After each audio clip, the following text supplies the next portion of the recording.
Göbekli Tepe. You hear the phrase historic discovery all the time. Well, this is what it actually looks like. A discovery that quite literally forced human history to be rewritten. It pushed the dawn of civilization back by thousands of years, and threw out everything we'd accepted as true for centuries. Most people think the story ends there. Let me tell you, we haven't seen anything yet. Because Göbekli Tepe turned out to be just the visible tip of the iceberg. That excavation site we always see, the pillars, the monuments, is only a small piece of something far bigger. How big? We're talking about a civilization spread across an entire region. And as the digging continues, a brand new history is being written before our eyes. One that will flip everything we thought we knew. And it's all happening in Mesopotamia, right under our noses, while most of us have no idea. So what exactly is going on? Let's start from the beginning. We've actually known about Göbekli Tepe since the 60s. American researchers surveyed the area in the 1960s, but mistook the remains for Byzantine ruins and moved on. The site was ignored for decades, until the 90s, when a German team led by Klaus Schmidt took over and brought this Mesopotamian treasure into the light. What Göbekli Tepe truly shattered was everything we knew about the beginning of civilization. For the longest time, we pointed to 6,000 years ago, to the Sumerians, as the starting point. As far as we knew, the invention of writing dated to the same era. But what about before that? Before that, humanity was seen as primitive bands drifting from place to place behind herds of animals. No fixed home, no science, no mathematics, no astronomy, no engineering. Then, with the Sumerians, something suddenly changed, and we settled down. Massive structures, social order, politics, science, technology, all of it entered our lives after that. Before it was a dark age. After all, we knew nothing. On paper, a reasonable theory. But the people who built Göbekli Tepe had already raised the structures that would demolish that theory, thousands of years earlier, as if they had written into the stone. We were here too, and we were anything but primitive. And they really weren't. Look at Göbekli Tepe's circular layout, at the signs and figures on its pillars, and a completely different story emerges. A community fluent in science, in engineering, in the sky itself. One that knew the positions of the stars, the clusters, the movements of celestial bodies. And here's the more interesting part. These figures weren't carved on a whim.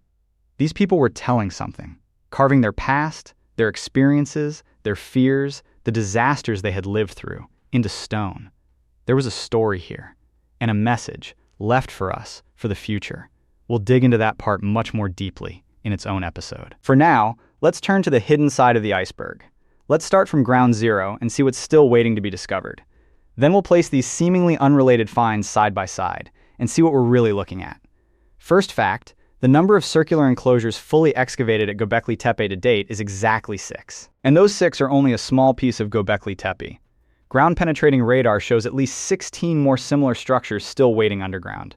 In other words, even the land we call Göbekli Tepe has barely been uncovered. And here's the thing. These structures weren't all built at the same time, and that's exactly where a fascinating pattern appears. Take enclosure D, the oldest, dated to 12,000 years ago. It's both the widest and the one with the biggest pillars. Roughly 500 years later comes the smaller enclosure C, and enclosure A follows another 500 years after that. So these people didn't just drop by, raise a few monuments, and vanish. They were here for over 1,000 years. 1,000 years. A community calling the same land home for 1,000 years. Try to imagine how long that is. 1,000 years ago, the Turks hadn't even entered Anatolia yet. Byzantium ruled these lands. The Vikings were storming northern Europe. Think of everything that has happened since.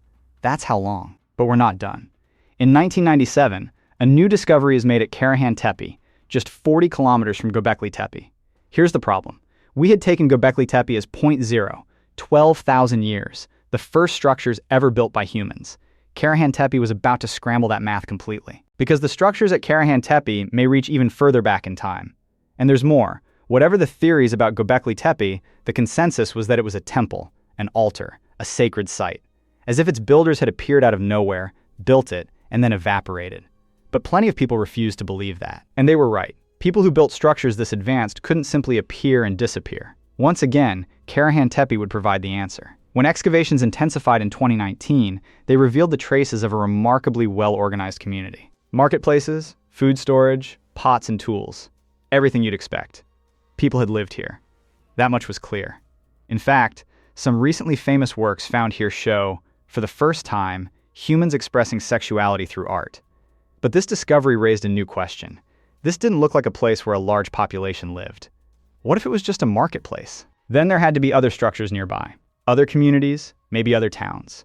And that idea didn't stay unanswered for long. In 2021, Turkey's Minister of Culture and Tourism made an announcement.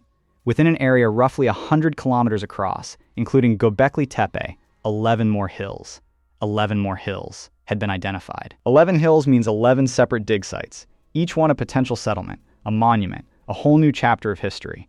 The minister even called these discoveries the Pyramids of Turkey, far older than the pyramids and far more critical to the story of humankind.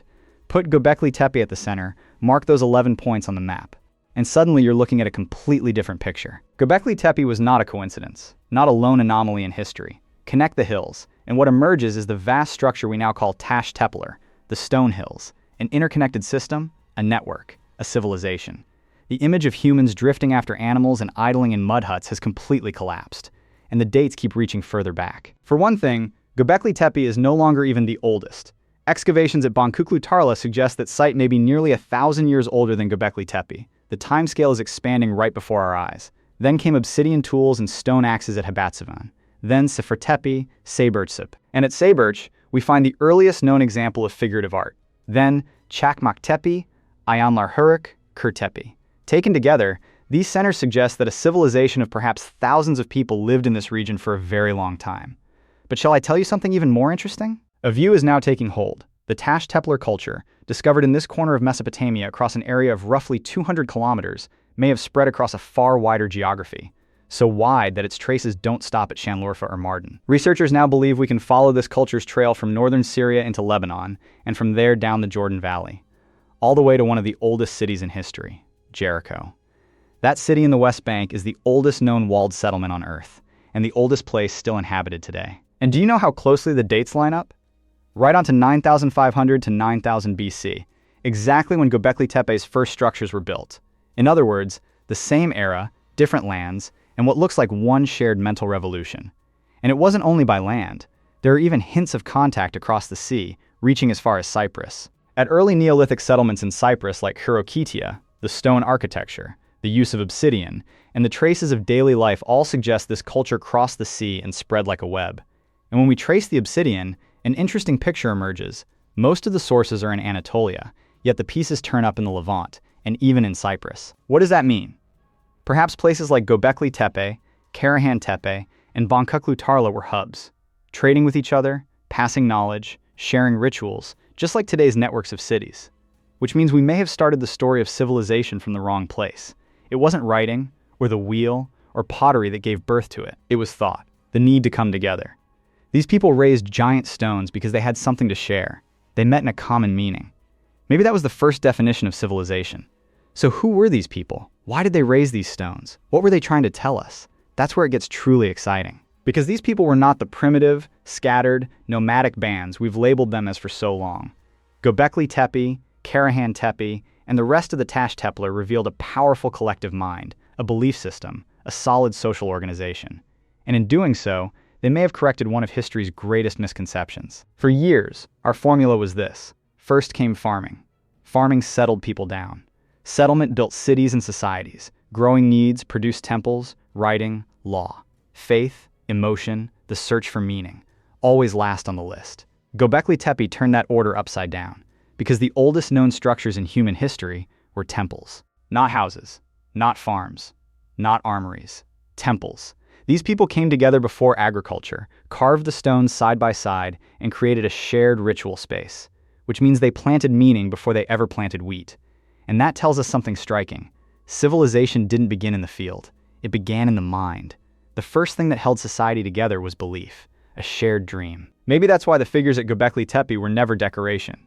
They were symbols of fears, of hopes, of disasters, perhaps of gods. But we can't stop here, because there are still unanswered questions. Questions we've barely dared to ask.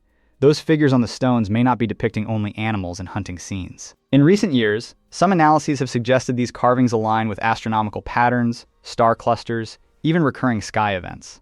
According to some researchers, certain figures point to meteor showers from thousands of years ago, to constellations, to solstices, which inevitably raises the question. Were these people not just master stoneworkers, but the first astronomers, readers of the sky? What if these structures weren't merely ritual spaces? What if they were a calendar, a map of the heavens, even a warning system carrying the memory of a catastrophe. After all, there are traces of massive climate shifts, glacial melting, and floods dating to just before Göbekli Tepe was built. Maybe these stones carried the story of a society that lived and vanished long before. Maybe we're looking at the legacy of a culture whose name we don't even know yet. Were the people of Göbekli Tepe the carriers of those who came before them? We'll explore all of it in depth in a separate episode. Secrets written into the sky, memories of catastrophe, messages carved in stone. In the next episode, we go after them. Subscribe and turn on notifications so you don't miss it.